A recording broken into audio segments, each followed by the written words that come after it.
Thanks, Anna.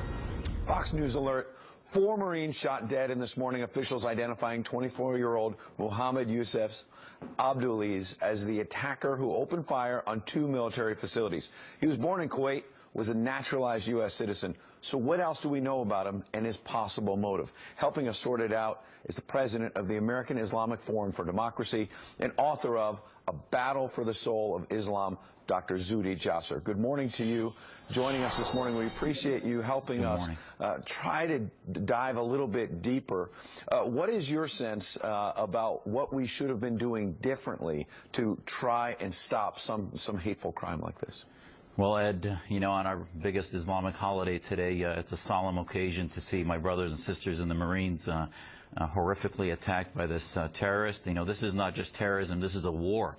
And, you know, you look at this and enough is enough already. When is America going to realize, and our government especially, that we can't predict this? Yes, certainly his blog was, I think, supremacist, but there was nothing violent. So if they're going to use the litmus test of violence to predict when this is going to happen, we are going to lose. We are going to have to begin to have an ideological filter where we as American security begin to look at those who have a supremacist Islamic mindset. It's not just about the organized top-down ISIS, but a bottom-up ideology that believes in the supremacism of the his blog talked about the establishment of Islam. You know, and Americans get this. We fought against theocracy in our revolution. It's time to enable Muslims who are fighting against theocracy.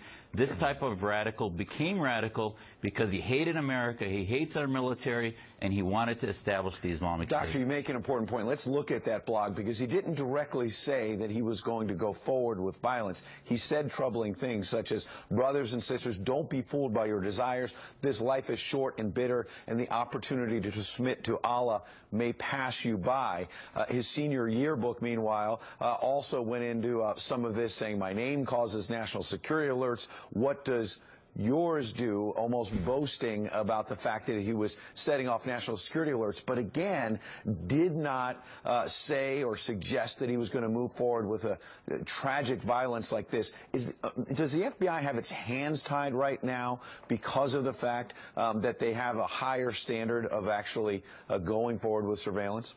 Absolutely. Our hands are tied because they can't monitor I mean, remember in the Cold War, we even had immigration filters about communist allegiance to communist parties. Today, we can't even ask about Islamist allegiance when, in fact, in Muslim-majority countries, you have large swaths of populations fighting against Islamist movements. They lost the elections in Tunisia. The Brotherhood was ousted because they, in Muslim-majority countries, understand the threat of political Islam because they live it. But in America, we tie our hands. These individuals mock our victimization mantra and hyper-victimization of Muslims. In the meantime, we surrender to political correctness, and we can't empower Muslim reformists, who are the only ones, Ed, that could have begun to push identity towards America rather than identity for these global movements that want to strike and will continue to strike until we have a strategy for an American political movement against political Islam. Doctor, last question. Given your vast background, what is your sense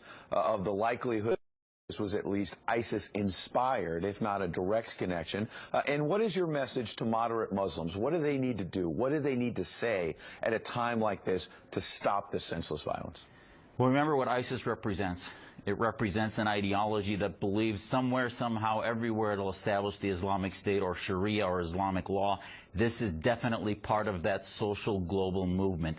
Muslims today, as we celebrate our holiest day after Ramadan, I hope after a month of atonement, can sit down and say that it is time, enough is enough. We need to have a strategy to tell our youth that we love America, we would die for America, and we will not die for political Islam and these movements that hate America and hate freedom, because that's the only solution to defeat the viral ideology that infuses people like Abdulaziz. Enough is enough. Some strong words this morning from Dr. Zuhdi Jasser. We really appreciate your insight and analysis this morning. Thanks for joining us. Thank you, Ed.